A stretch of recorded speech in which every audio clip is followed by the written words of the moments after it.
대통령께서 어제 주요 그룹 기업인들 및 경제 단체장들과 간담회를 갖고 상시적인 민관 비상 대응 체제 구축의 필요성을 강조했습니다. 범정부 차원에서 기업과의 긴밀한 소통과 협력이 필요하다는 대통령의 상황 인식과 판단에 적극 공감합니다.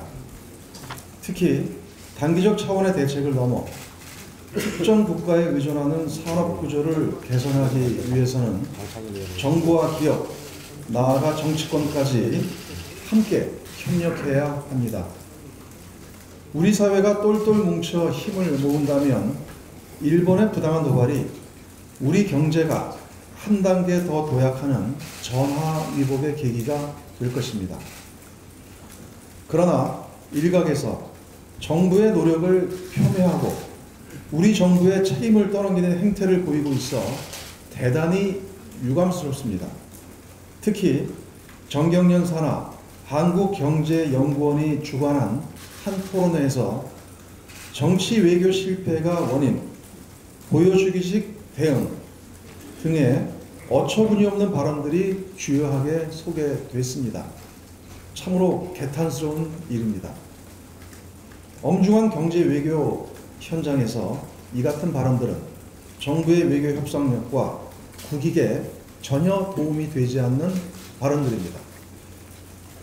자유한국당 황교안 대표의 태도 또한 매우 안타깝습니다.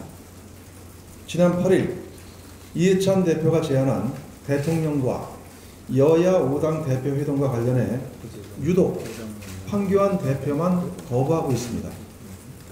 지금은 일본의 무도한 경제 보복에 맞서 힘과 지혜를 한데 모아야 합니다.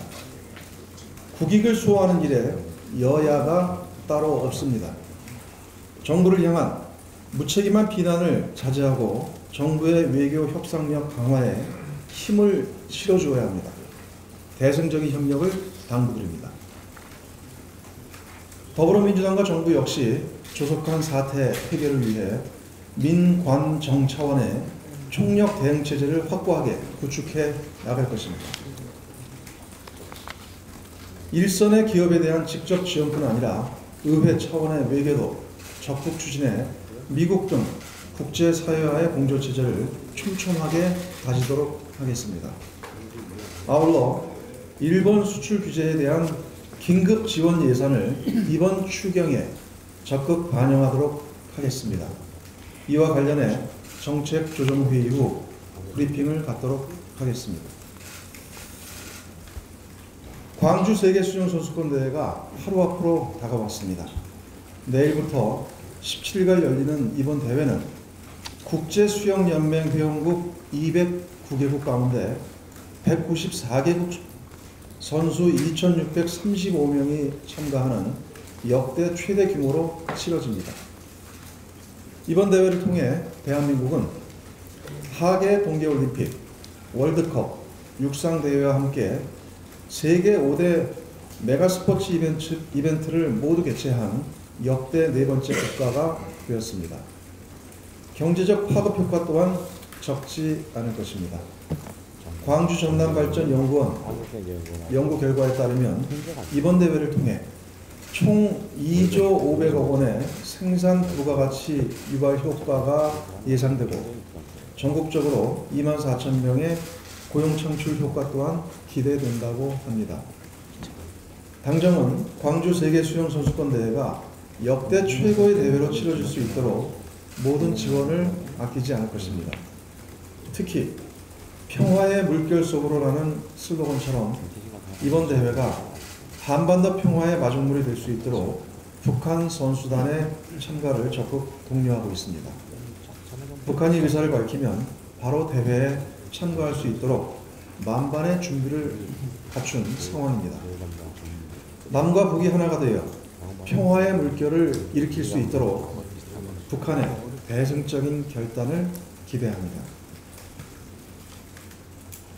어제 열린 국토교통위원회 교통소유에서 부분적 카풀 허용과 법인 택시 월급제 도입을 골자로 한 여객자동차 운수사업법과 택시운송사업법 개정안이 처리됐습니다.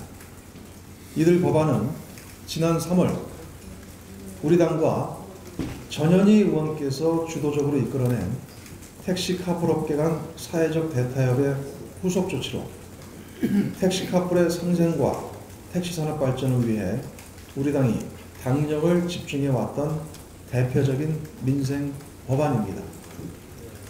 국토위 간사인 윤관석 수석 부의장과 국토위 소속 우리 당 의원들께서 법안 처리 과정에 참으로 노고가 크셨다는 말씀을 드립니다.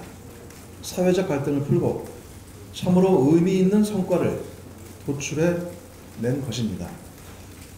여야 간 만장일치로 소위를 통과한 만큼 이번 국회 내에 입법 절차가 반드시 마무리되도록 최선을 다하겠습니다. 공유경제 활성화와 택시업계의 상생 발전을 위해 야당의 협조를 적극적으로 당부드립니다. 아울러 구체적 내용 및 향후 후속 조치 등에 대해서는 윤관석 수석 부의장께서 보다 자세히 설명드리도록 하겠습니다. 이상입니다.